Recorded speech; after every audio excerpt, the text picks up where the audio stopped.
Bienvenidos a este rincón de historias, donde las leyendas antiguas cobran vida y nos susurran verdades eternas. Hoy, les traigo un cuento que viaja en el viento de los campos, una fábula sobre la luz y la sombra que habitan en el corazón humano. Antes de sumergirnos en este relato, si estas historias tocan su alma, un simple me gusta es como encender una vela más en nuestro camino.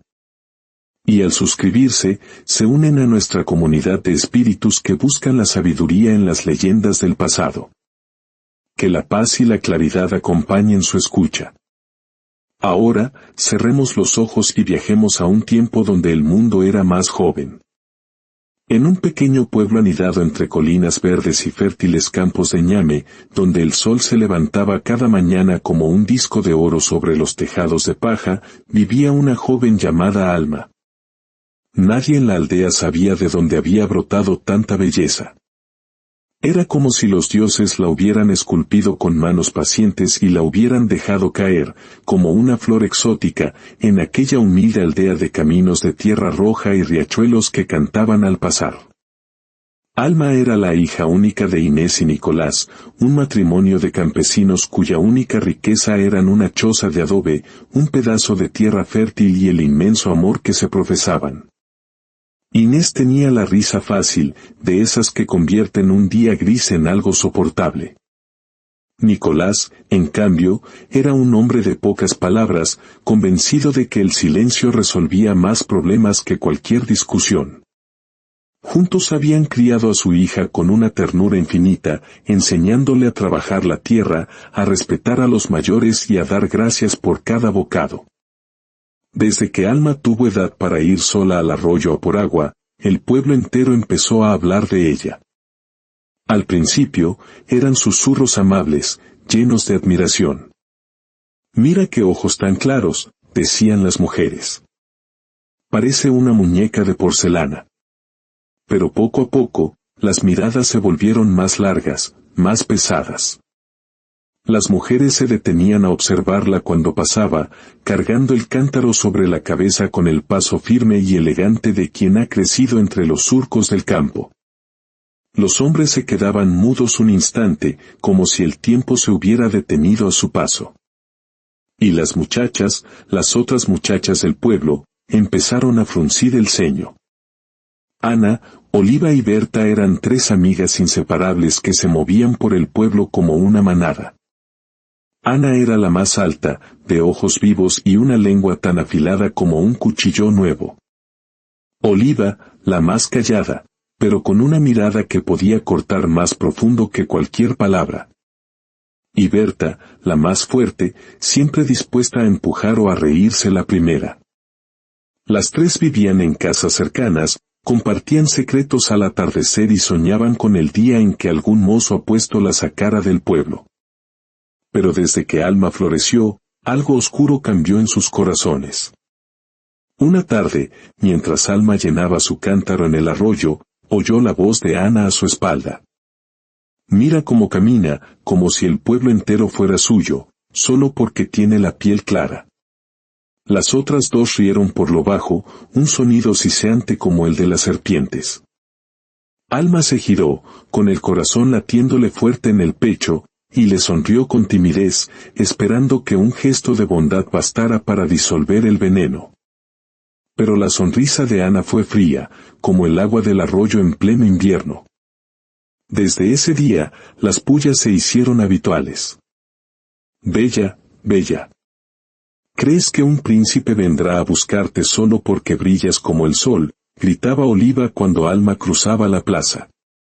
Berta imitaba su forma de andar, exagerando el balanceo de sus caderas, y las tres estallaban en carcajadas crueles que hacían eco en los muros de adobe. Alma seguía su camino con la cabeza baja, fingiendo que las palabras no le dolían. Pero al cerrar la puerta de su choza, las lágrimas rodaban sin permiso por sus mejillas. Inés, su madre, lo notaba todo. Una noche, mientras trenzaba el largo cabello de su hija antes de dormir, le dijo con voz suave: «Hija mía, recuerda siempre que hasta la miel más dulce atrae a las moscas celosas». Nunca apagues tu luz solo porque otros no sepan soportar su brillo. Alma asintió, pero el nudo en la garganta no desaparecía. Ser hermosa en un pueblo pequeño empezaba a parecerle una maldición. Los días siguientes fueron peores. Las 3 muchachas le inventaron apodos hirientes. Serpiente, la llamaban. Hija del espíritu, susurraban.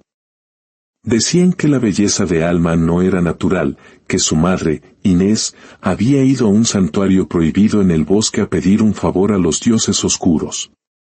Los rumores corrieron como el viento entre los tejados. Pronto, los niños dejaron de jugar con ella en el arroyo. Las vecinas cruzaban la calle para no tener que saludarla. Hasta los perros del pueblo parecían ladrarle más fuerte.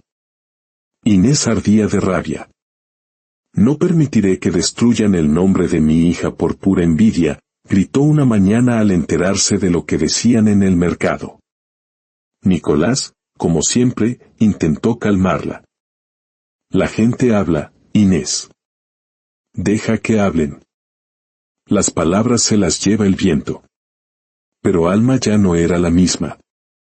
Sus pasos se hicieron más cortos, sus sonrisas más escasas. Su madre, para protegerla, dejó de enviarla al mercado. No quiero peleas ni humillaciones para ti, le decía. Así, Alma pasó los días encerrada en casa, ayudando en la huerta, cocinando, mirando el mundo desde detrás de la cerca de bambú que rodeaba su hogar. A veces, cuando Ana, Oliva y Berta pasaban riendo y cantando camino de la plaza, Alma se asomaba por una rendija. Las veía charlar, abrazarse, compartir secretos, y deseaba con un dolor sordo en el pecho ser parte de aquello. Quería amistad, quería pertenecer, pero el miedo y la soledad la mantenían encerrada, como un pájaro en una jaula dorada. Y así transcurrieron los meses, con el sol siguiendo su curso y los campos creciendo verdes y dorados. Alma aprendió a vivir con las miradas, con los susurros, con el vacío que crecía dentro de ella. Pero nadie, ni siquiera ella misma, podía imaginar que la envidia, vestida con sonrisas suaves y palabras dulces, ya afilaba sus garras en la sombra, esperando pacientemente el momento perfecto para atacar. Una mañana de mercado, cuando el sol apenas despuntaba y el aire olía a tierra húmeda, el tambor del pregonero retumbó en la plaza como un trueno lejano. Los aldeanos dejaron sus cestas y azadones, hasta los gallos parecieron callar. El hombre, con su gón de bronce colgado al cuello, alzó la voz para que todos oyeran. Escuchad, escuchad. El rey ha hablado. El príncipe Rodrigo, heredero del trono, ha alcanzado la edad de elegir esposa. En 7 días, en el Palacio Real, se celebrará la gran fiesta de elección. Toda doncella soltera del reino está invitada al baile. Que se preparen vestidos y sonrisas. El pueblo estalló en murmullos de excitación. Las madres corrieron a desempolvar telas guardadas desde sus propias bodas. Las muchachas se miraron los pies, calculando si sus sandalias aguantarían el largo viaje a pie hasta el palacio. En la choza de Inés y Nicolás, la noticia llegó por boca de una vecina que pasaba cargando leña. Imagínate, Alma, el príncipe en persona. Inés dejó caer el mortero con el que molía el maíz. Nicolás, que afilaba su azada en el umbral, levantó la vista por primera vez en días, una chispa de interés en sus ojos tranquilos. Alma, sentada en el banco de madera, sintió que el corazón se le subía a la garganta. El palacio, el baile, el príncipe. Eran palabras que parecían sacadas de un cuento, no de su vida de surcos y cántaros. Yo no iré, dijo, casi en un susurro. Inés se giró tan rápido que la trenza se le soltó sobre el hombro. ¿Cómo que no irás? Es tu oportunidad, hija. Nicolás carraspeó. El palacio está a 3 jornadas a pie, Inés. Y la gente hablará. Pero Inés ya tenía fuego en los ojos. Que hablen. Mi hija no se esconderá toda la vida. Esa misma noche, mientras la luna se colaba por las rendijas de la choza, Inés abrió el viejo arcón de cedro que guardaba bajo la cama. Con cuidado, sacó un vestido de algodón azul que había sido suyo en su juventud, con delicados bordados de flores diminutas en el cuello y las mangas. Mira, hija, dijo con ternura. Lo cosí para mi primera fiesta. Ahora, será tuyo. Alma acarició la tela, suave como el ala de un pájaro. Es precioso, mamá. Pero ellas estarán allí. Ana, Oliva, Berta. Me mirarán como siempre. Inés tomó el rostro de su hija entre sus manos. Escúchame bien. El miedo es una jaula cuya puerta abres tú misma. ¿Quién sabe? Quizás los dioses te sonrían ese día. Al día siguiente, el pueblo parecía un avispero. En la plaza, las muchachas ensayaban pasos de baile bajo la atenta mirada de sus madres. Ana giraba con una falda roja nueva, riendo a carcajadas. El príncipe me verá a mí y se olvidará de todas las demás, proclamaba. Berta practicaba un giro que hacía volar su trenza. Oliva, más callada, observaba a lo lejos la choza de Alma. ¿Creéis que vendrá la serpiente?, preguntó Ana con desdén. Berta se encogió de hombros. Si viene, que se prepare. Nadie le robará el brillo al príncipe. Mientras tanto, en casa, Alma empezó a ensayar en secreto. Al amanecer, cuando su padre ya estaba en el campo, se ponía el vestido azul y bailaba descalza en el patio de tierra. Inés la miraba desde la puerta, con el corazón hinchado de orgullo y amor. Más suave, hija, le aconsejaba. Deja que el cuerpo hable, que cuente tu historia. Alma giraba, con los pies apenas rozando la tierra y los brazos moviéndose como ramas al viento. Por primera vez en muchos meses, sonreía de verdad, una sonrisa que nacía desde lo más profundo de su ser. Una tarde, Inés sacó del arcón un collar de conchas marinas que Nicolás le había regalado en su juventud. Para ti, le dijo, para que brilles como la luna sobre el agua. La víspera del viaje, las tres amigas aparecieron en el camino de polvo que llevaba a la choza de Alma. Sus sonrisas parecían recién lavadas. Hemos sido crueles, dijo Ana, con una voz que tembló lo suficiente para sonar sincera. El baile nos ha hecho pensar. Queremos ser tus amigas de verdad. Alma, cuyo corazón anhelaba compañía, las dejó entrar. Su bondad era tan grande que no podía ver la oscuridad que se escondía detrás de aquellos ojos. Los días previos al baile, las cuatro se hicieron inseparables. Practicaban juntas, compartían secretos, trenzaban sus cabellos con flores. Alma, por fin, se sentía feliz. La víspera del gran día, se despidieron con abrazos. Mañana iremos juntas al palacio, dijo Ana. Tomaremos un atajo por el bosque, para que nadie vea nuestros vestidos antes de tiempo. Será nuestro secreto. Alma asintió, emocionada. Inés, que escuchaba desde la cocina, sintió un escalofrío recorrerle la espalda. El bosque es traicionero, pensó. El día del baile amaneció limpio y dorado.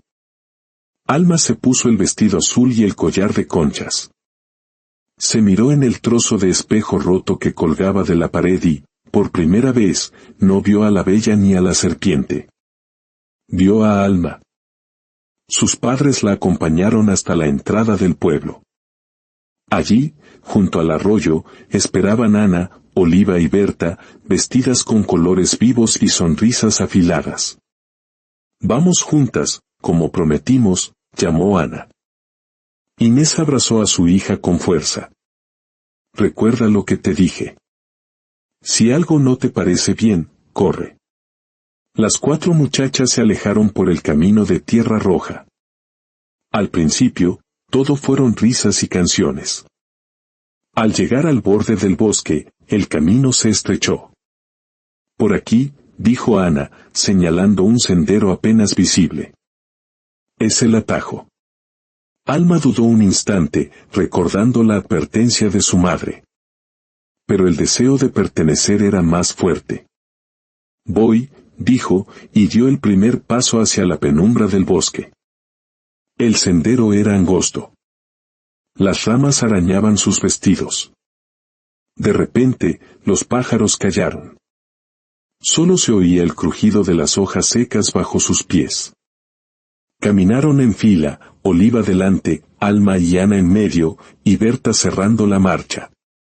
Por aquí es más suave, dijo Ana de pronto, señalando un tramo del sendero que parecía cubierto por una alfombra de hojas secas. Alma, confiada, dio un paso. Se oyó un leve crujido. Dio otro. El suelo se abrió bajo sus pies. El grito de Alma rasgó el silencio del bosque como un cuchillo. Cayó de espaldas, con los brazos abiertos, su vestido azul ondeando como una bandera rota. Golpeó el fondo del pozo con un ruido sordo y un dolor agudo le recorrió la pierna como fuego. Por un instante, todo fue oscuridad y polvo. Luego, alzó la vista. Arriba, muy arriba, en el círculo de luz, 3 rostros la miraban desde el borde del pozo. Mira, la reina del pueblo, dijo Ana con una voz cargada de veneno. ¿Querías bailar? Pues baila ahí abajo. Berta soltó una carcajada cruel que resonó entre los árboles. Oliva se tapó la boca, pero sus ojos brillaban con una satisfacción maligna. Por favor. Ayúdame, suplicó Alma, con la voz temblorosa por el dolor y la traición. Me duele.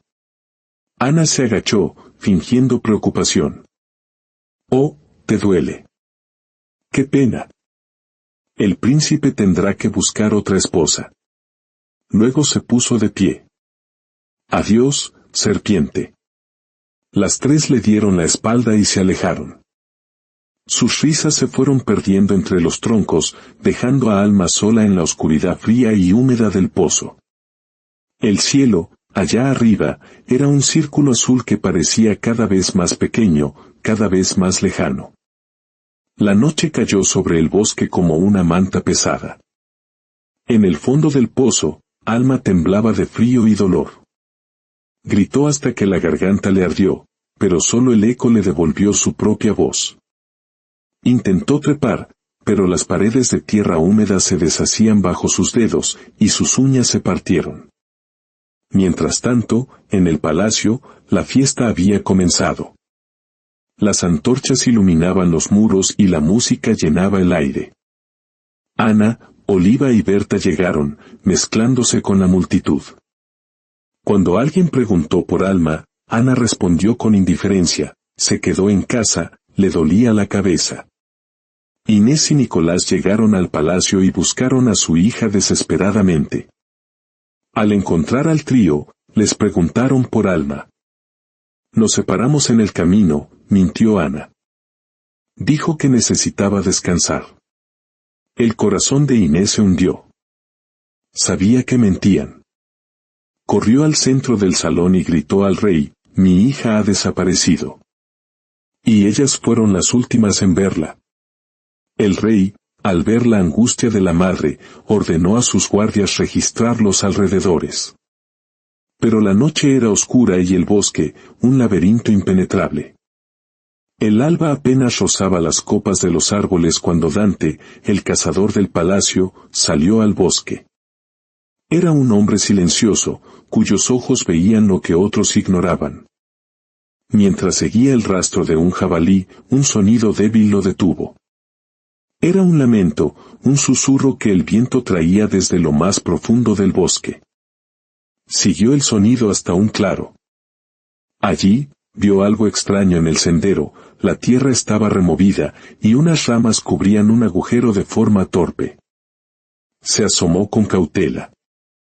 Abajo, en la penumbra, vio una figura acurrucada, vestida con jirones de tela azul. «¿Estás viva?», gritó. Un gemido le respondió. Sin dudarlo, Dante aseguró una cuerda a un tronco y la bajó. Con sus brazos fuertes, tiró de ella, poco a poco, hasta que Alma emergió a la luz del día, temblando, herida, pero viva. «Me empujaron», susurró ella. Ana, Oliva y Berta. Dante la cargó y la llevó directamente al palacio. La escena del reencuentro con sus padres fue desgarradora. Inés lloró y abrazó a su hija, mientras Nicolás derramaba lágrimas silenciosas de alivio. El rey, al escuchar la historia de boca del cazador y de la propia Alma, se enfureció. Ordenó que trajeran a las 3 muchachas inmediatamente. Fueron arrancadas de sus camas y llevadas ante el trono. Al principio negaron todo, pero ante la evidencia y la mirada firme del rey, Berta se derrumbó y confesó. «Cavamos el pozo. La empujamos. Solo queríamos asustarla para que el príncipe no la viera». El salón estalló en gritos de indignación. El rey levantó la mano para imponer silencio. «La envidia es un veneno», sentenció con voz grave. «Habéis herido a una inocente y habéis manchado el honor de este reino. Vuestro castigo será el aislamiento. Quedaréis encarceladas, y al salir, nadie os hablará, nadie comerciará con vosotras, nadie os tenderá la mano. Viviréis con el veneno que vosotras mismas creasteis». Los guardias se las llevaron mientras lloraban, no de arrepentimiento, sino de rabia por haber sido descubiertas. Entonces, en el silencio que siguió, el príncipe Rodrigo se puso en pie. Se acercó a Alma, que estaba sentada con la pierna vendada, y se arrodilló ante ella. Tomó su mano con suavidad. «He visto a muchas doncellas bailar», dijo, con una voz clara que todos oyeron. «Pero ninguna brilla como tú, ni con el vestido roto, ni con el alma herida. Tu luz viene de adentro, y es esa luz la que mi corazón ha estado buscando». Se levantó y, ante todo el pueblo, la abrazó con cuidado. «He encontrado a mi esposa». El salón estalló en vítores. Inés lloró de alegría y Nicolás abrazó a su mujer. Los aldeanos aplaudieron hasta que les dolieron las manos. Alma se casó con el príncipe Rodrigo, y sus padres vivieron con ellos en el palacio, cuidados y amados. El vestido azul, lavado y remendado, fue guardado como un recuerdo de la oscuridad que había superado. Y así termina nuestro cuento. Una historia que nos enseña que la envidia es un pozo oscuro que cavamos para otros, pero en el que corremos el riesgo de caer nosotros mismos. Y nos recuerda que la verdadera belleza no es la que se ve con los ojos, sino la luz interior que ni la más profunda oscuridad puede apagar. Que esta historia les sirva de guía. Que la luz de su propio espíritu brille siempre con fuerza, sin temor a las sombras ajenas. Hasta nuestro próximo encuentro, que sus días estén llenos de paz y sus corazones, de bondad.